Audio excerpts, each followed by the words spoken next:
Bonjour la famille, c'est Doris Donald de la chaîne Stratégie Crypto. Et aujourd'hui, je vais répondre à la question, c'est quoi la crypto-monnaie? Mais avant de commencer, je vous invite à rejoindre mon canal Telegram. Le lien est dans la description.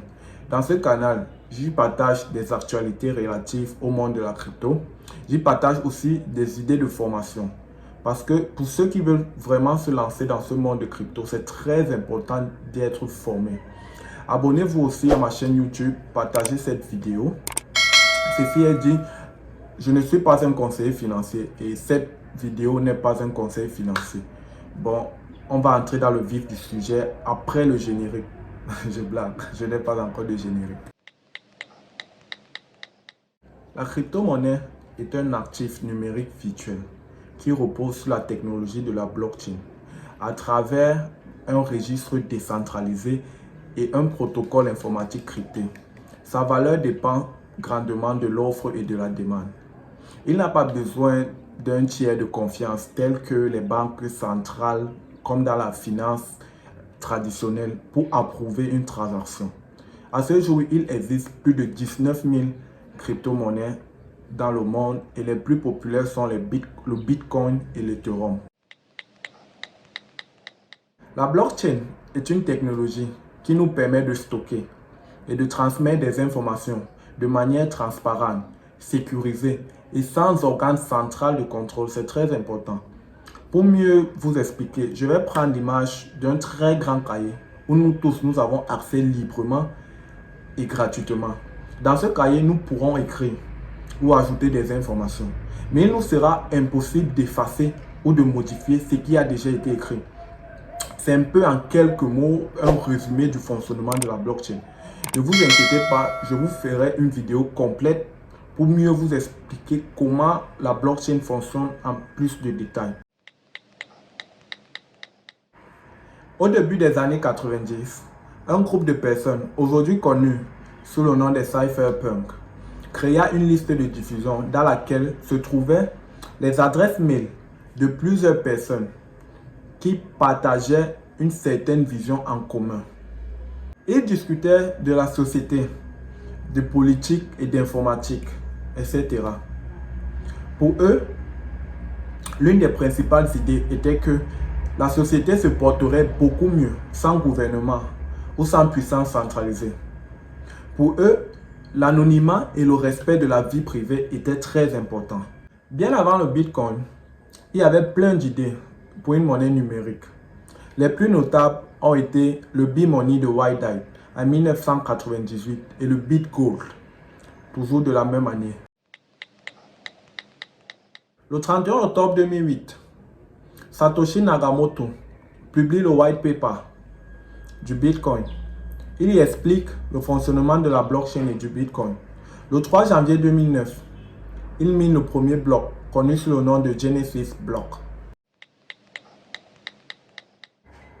En 2011, des nouvelles crypto-monnaies apparaissent, telles que le Litecoin, le Namecoin, le Novacoin et le Peercoin. Ces noms sont peut-être étranges pour vous, mais sachez qu'un grand nombre de crypto-monnaies actuelles sont des forks de cette monnaie. En 2015, Ethereum arrive sur le marché avec les smart contracts, les tokens ERC20 et les ICO. L'ascension du Bitcoin a permis à tous ces écosystèmes de voir le jour. Les crypto-monnaies voient leur prix varier en fonction du marché. Lorsque plusieurs personnes jettent leur dévolu sur une monnaie et décident d'acheter en masse, le prix de cette monnaie va automatiquement aller à la hausse. Et si ce même groupe de personnes décide de vendre en même temps, le prix va chuter. Un autre facteur qui influence aussi la valeur d'une monnaie est la rareté. Plus une monnaie est rare, plus son nombre de pièces va avoir de la valeur. Pour acheter de la crypto-monnaie, on passe par un exchange où on va échanger son argent contre de la crypto-monnaie. Deux types d'échangeurs existent, les exchanges centralisés et les exchanges décentralisés. La fonction principale d'un exchange centralisé est qu'il joue le rôle d'intermédiaire entre ceux qui veulent acheter et ceux qui veulent vendre. Sur un exchange décentralisé, il n'y a vraiment pas d'intermédiaire. Les vendeurs et les acheteurs interagissent directement sans aide extérieure.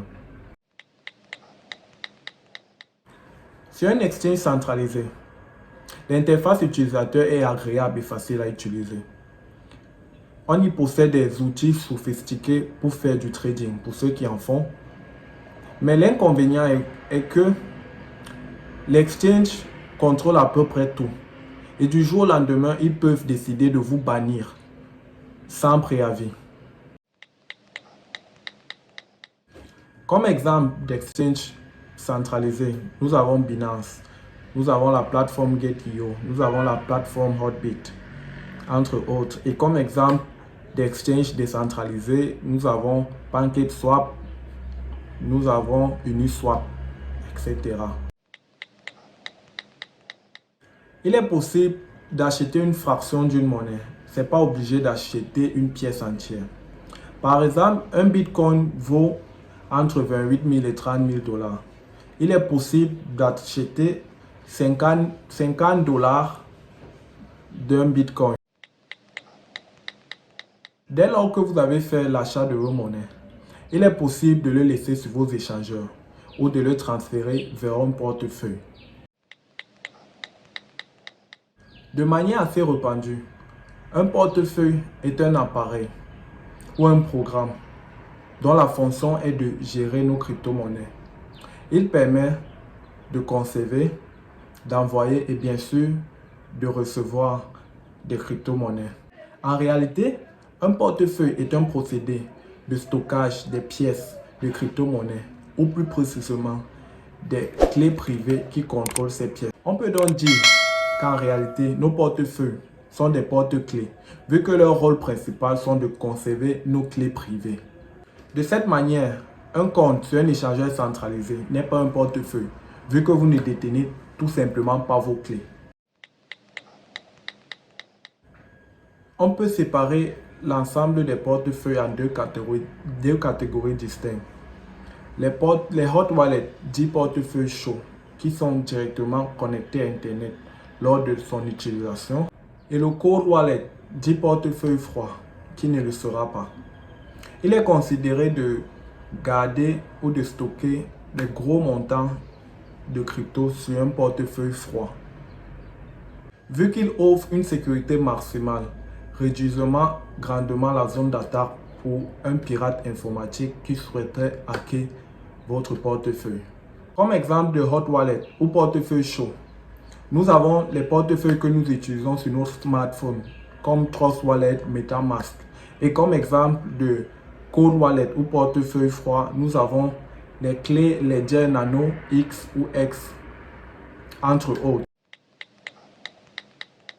À la base, tous les coins sont des tokens, mais pas tous les tokens sont des coins. La plus grande différence est que le coin est la monnaie virtuelle native de la blockchain pour laquelle elles ont été créées. Donc, elles ont une utilité pour la blockchain en question. Par exemple,